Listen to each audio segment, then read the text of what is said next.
Hi everyone, welcome back to Polycloud YouTube channel, your one-stop destination to learn cloud from scratch to certification. In this brand new series, we are going to deep dive into complete Microsoft Azure administration, that is AZ-104 exam syllabus, step by step, concept by concept, with the real world example, live demo and hands-on labs. Whether you are preparing for certification, starting a cloud career, or just wanted to strengthen your Azure skill, this series will help you gain the knowledge and confidence to ace the exam. We will cover everything from managing Azure identities, subscription, and storage to virtual machine networking and monitoring, exactly as per the official AZ-104 syllabus or the objective. So make sure you have subscribed to our Polycloud YouTube channel and hit that bell icon so you will get notified whenever a new video is uploaded. So let's start our journey to become a Microsoft certified Azure administrator. So today in this video we are going to cover a first topic, that is managing Microsoft Entra ID. And so there will be three videos under this topic, from which today in this video we are going to see Microsoft Entra ID and Entra ID users and Entra ID Connect. As an Azure administrator, you will be expected to manage an organization's Azure environment, including Azure Entra ID and Azure subscriptions. In this course, I'll explore the relationship between subscriptions and Entra ID tenants. I'll also explore how to manage Azure subscriptions, as well as how to create and manage Entra ID tenants using the portal. Next, I will configure a custom DNS domain name and investigate how to use Entra ID administrative units to organize users and groups and manage Entra ID applications. Lastly, I will create a resource group, install the Azure CLI and PowerShell module, and I will deploy a managed Entra domain. This course can be used to prepare for exam AZ-104, Microsoft Azure Administrator. Let's take a few minutes to talk about Microsoft Entra ID. Now, if you're coming into this already having experience managing Azure, you might be familiar with this being called Azure AD, Azure Active Directory in the past. It's since been rebranded as Microsoft Entra ID.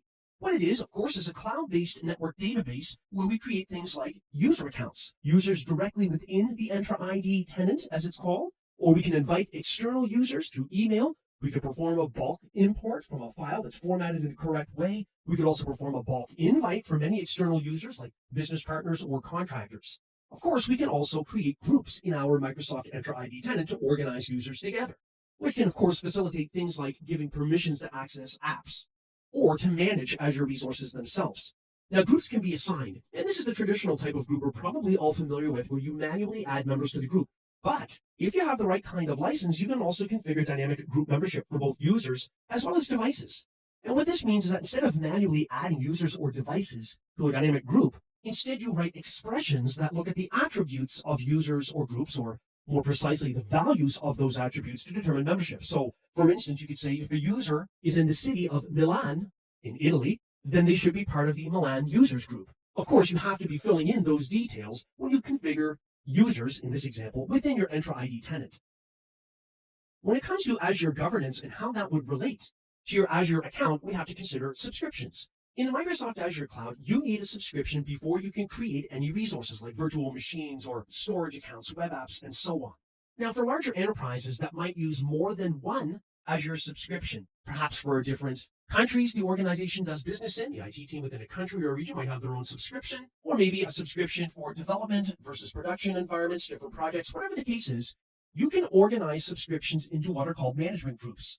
You might, for instance, make a management group called East and organize subscriptions related to the eastern part of the globe under that management group, and do the same for West. Make a management group called West, organize subscriptions in the West under it. The benefit is that when you apply things like Azure policy, you can apply it to a management group. Policy might be used, for example, to check for security compliance of deployed resources, and that would flow down to the subscriptions organized under the management group. But you can also work with resource groups in Azure. Like the name implies, it's a way to organize related cloud resources. For example, if you're working on a project called Project A, you could create a resource group called Project A, and in it you would deploy any resources related to Project A, whether they're storage accounts, web apps, virtual machines, code pipelines, whatever the case might be. So management groups then are used to organize multiple Azure subscriptions in a hierarchy. We already know it can facilitate applying Azure policy, but it also can facilitate applying role-based access control, or RBAC. As an example, if you want to allow the management of virtual machines through multiple subscriptions, if those multiple subscriptions are organized under one management group, you only have one configuration to make that happen. You always have a default tenant root group in every Azure environment. Under it, you could create additional management groups, as we've discussed, like East or West. And of course, those management groups can contain other management groups, so nested group support is a part of this. Pictured on the screen, we've got a screenshot of working with management groups. Sure enough, at the top, there's our tenant root group. You'll always have that. But under it, notice we've got a management group created called East, under which we have a pay-as-you-go subscription. So applying things like Azure Policy or Role-Based Access Control to East will flow down into all of the subscriptions in that management group. And that's why we're talking about this in the context of governance. We know that resource groups allow us to organize related resources together in we could call a container, so to speak, not to be confused with an application container or anything like that. Now, this too can facilitate applying Azure Policy and RBAC, as you can apply those at a fairly granular level to a resource group. So if you want to check, let's see, that some kind of security configuration is in place for SQL databases, but only in a particular resource group like Project A, you can do that instead of applying it to the entire subscription or a management group.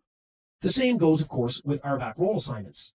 So if you wanted to allow the management of SQL deployments in the Project A resource group, you can do that by setting those permissions at the resource group level, which would then flow down and be inherited by the resources in that resource group.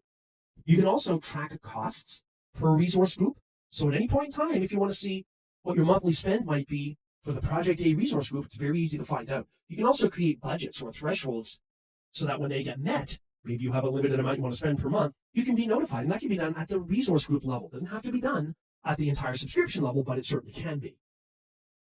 So pictured on the screen, we've got an example of a resource group called HQ. The overview page is selected in the left-hand navigator, and so on the right towards the bottom, we have a list of resources deployed into that resource group. We've got a couple of storage account and an Ubuntu virtual machine server. So this gives us a general sense then of what an Azure subscription is, what a management group is, what a resource group is, and of course, what an Entra ID tenant is. We've spent some time talking about Entra ID tenants, and we'll continue that here, but more in the context of how they relate to Azure subscriptions. So Entra ID tenants then get linked to or associated with one or more Azure subscriptions. However, the opposite is not true. A single subscription can be linked to only one Entra ID tenant at a time. And you need to have a subscription if you want to create Azure resources, things like virtual machines, storage accounts, and the like. There are different types of Azure subscriptions available. When you initially create a brand new Azure account, you get a free trial type of subscription. This gives you a certain amount of monthly spend in terms of dollars where you can try out Azure services. So you can use these service credits within the first 30 days after you initially sign up for your new Azure account. Of course, you can only use this once with a given account. What you'll see more commonly is a pay-as-you-go subscription. Like the name implies, you pay for what you use. So the more virtual machines you have deployed, the longer you keep them up and running, the more storage you consume, the more traffic into and out of your Azure account, all of this adds up. And you are charged monthly, and those charges are tied to your Azure subscription. Now, for larger organizations, we have the Enterprise Agreement, or the EA type of Azure subscription. This one is for larger enterprises that know they're going to be using Azure services for the long term, such as for 3 years, let's say. The benefit of signing up for an Enterprise Agreement and committing to that time span of using Azure services is that in return, the organization gets a discount for those services compared to what they would pay normally if they just stuck with pay-as-you-go over that same time frame. Here we've got a screenshot of an Azure subscription. In the Azure portal, you can navigate to your subscriptions to view their properties, and that's what's been done here. This is a pay-as-you-go subscription, and notice that we have different types of things we can view in the left-hand navigator. What's been selected here is Overview, and so on the right, we have the unique assigned subscription ID. It also shows us that this subscription is under a parent management group called East. And notice on the left, we also have some cost-related items like performing a cost analysis to analyze all the costs related to the subscription. On the left, also notice we have budgets. We can create a budget, which essentially sets a ceiling threshold for monthly spend, whereby we can be notified that we've reached that value, even if it's only mid-month. That's called a cost budget. Now let's focus on the Entra ID tenant. When you first sign up for your Microsoft Azure account, you get a default tenant, but you can create more than one. Each of your Entra ID tenants ends with the default DNS domain suffix of .onmicrosoft.com. So you can create multiple tenants within your single Azure account. You might do this because you have different business units, different regions, maybe a parent company that owns numerous child companies, that type of thing. You could have a tenant for each of those. But remember, you would need a subscription for each of those as well, so that you can create Azure resources. Creating a custom DNS domain name for your tenant is useful because it better reflects your organization's public presence than just using .onmicrosoft.com. So if your organization is named Quick 24x7, it might make more sense for everything in your Azure service realm to end with quick24x7.com. So you can create custom DNS domain names for that type of purpose. You could say then that Entra ID is really just a cloud-based directory service, and that is a valid way to describe it, where you can create user accounts. You can create groups and put users into groups to facilitate permissions management. You can register applications and control access to those apps. You can join devices to the cloud-based directory so that they might be used, for instance, in conditional access policies, where you might have to be using a certain type of device platform before gaining access to an application. But be careful, because when we say that it's a cloud-based directory service, it's not like an on-premises Active Directory domain, which supports additional features like group policy. Pictured on the screen, we've got a screenshot of managing tenants in the Azure portal. Now, this is an alphabetical list of all of the Entra ID tenants that were created that are tied to one Azure account. And you can switch to different tenants, which means you would then, of course, see different user accounts, different groups, different registered apps, and so on. Of course, when you switch to a different tenant, it needs to have a subscription associated with it if you want to be able to create and manage Azure resources like virtual machines and so on. Our next screenshot shows the properties of our Entra ID tenant, which is called Quick24x7 test, as shown in the upper left of our screenshot. What's been selected on the left is custom domain names. And on the right, we've got a couple shown here. Some of them end with .onmicrosoft.com, so the default DNS domain suffix. But notice that the first one, quick24x7test.info, and notice that under the status column it says verified.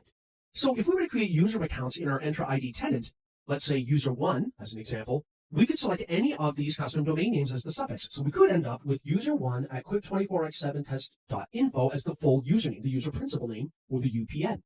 Now, the status of verified means that you have proven ownership of that custom domain name, even if you registered it externally. You will have been prompted by Microsoft to create a specific record in the DNS zone with a specific value. Once you've done that, you've proven that you've owned it, because only you would be able to do that. So this gives us a sense then of the relationship between Entra ID tenants and Microsoft Azure subscriptions. All right, in this demonstration, our focus is going to be navigating through Entra ID. We want to be able to understand how we navigate between different Entra ID tenants, and of course, once we've switched to a tenant, what kind of things we might expect to find in that tenant. Things like users and groups and apps and so on. So I've signed into portal.azure.com with my Azure account. Now what I want to do is click on my username in the upper right, which also reflects my default Entra ID tenant. It's called Azure DevOps. If I click on that, notice I can choose to switch to a different directory. Now in the same way, what I can do in the left-hand navigator, if I expand it, is go all the way down to Microsoft Entra ID, Manage Tenants, where I get my alphabetical listing of tenants. However, before we do that, let's stick in our Azure DevOps default tenant. One of the things that we can do here in the left-hand navigator when we're in the properties of our tenant is we can click Users. This will give us a list of any Entra ID user accounts that might exist. Notice that we've got the entire user principal name if we click to open up a user account, which consists of a shortened version of the name, in this case C. Blackwell, followed by an @ symbol, and then the DNS domain suffix selected at the time that user was created. Notice in this case it ends with .onmicrosoft.com, so therefore this is just the default DNS name. Otherwise, if we have custom DNS names that are verified, that can be used when we create users, as we'll see later on in another demo. Now, of course, when I'm in the properties of a user, as I am here, I can see if there are any assigned roles. These roles are not standard RBAC roles for managing Azure resources, but rather these are roles specific to Entra ID. So the global administrator says can manage all aspects of Entra ID. But in my breadcrumb trail hyperlinks up in the upper left, I'm going to go back to my list of users. So all of our users are here. We can choose to create new users or invite external users via an email message. Let's go back to our Azure DevOps tenant, because we can also click Groups over on the left to get a list of any groups that might have been created. Groups, of course, are used to organize users. You can add users to groups at any point in time. If I go into the properties of the group and go into members, there are currently no members, but notice we could choose Add Members. And notice that you can also add groups as members of groups. So you can have nested groups if you need that kind of complexity in your Entra ID tenant. Let's go back to the properties of our Azure DevOps tenant. If I scroll down over on the left, we've also got administrative units. Here we have one called AU1. The purpose of an administrative unit is you can add members to it, users and groups, and then you can determine who is allowed to manage those users and groups only within this administrative unit. Back to the properties of my tenant. On the left, I can also go to Enterprise Applications, which will give me a list of any applications that have been registered here such as Test App, just as an example, where if we go into its properties, we can go to users and groups to get a listing of any user and groups that have been assigned to be able to access this application. And if there aren't any, we can add the appropriate users and groups using the Add User Group button up at the top. I'll go back to my tenant again. On the left, I can also click Devices. If any devices have been registered, I can click the All Devices view. They would show up here. Now, we don't have any here yet, but we will later on when we go through this procedure. One of the benefits of doing this is being able to craft a conditional access policy, which might say, before giving access to an app, the user must be using multi-factor authentication, and they have to be using a certain version of the Apple iOS. And they must be signing in from a particular IP subnet range. So the point is that the conditional access policy can make a reference to the device and its properties. Now, again, in the upper right, it does reflect Azure DevOps. That's my current Entra ID tenant. So if I were to go home and choose Create a Resource, it will let me create any type of resource in the Azure cloud, like a virtual machine, a web app, a SQL database. The reason is because we have a subscription associated with this tenant. If I were to search for the word sub up in the search field at the top here in the portal, I could choose subscriptions. Here we go. I've got one called Pay As You Go. If I click on that subscription, it's tied to my Azure DevOps directory as shown on the right-hand side. Of course, I could change the directory to link it to a different Entra ID tenant. But remember, a subscription can only be tied to one Entra ID tenant at a time, as it is currently. Now, I wonder what would happen if I switched to a different tenant that does not have a subscription. Well, we don't have to wonder. Let's do it. In the left-hand navigator, I'm going to go down to Microsoft Entra ID. I'm going to click the Manage Tenants button at the top.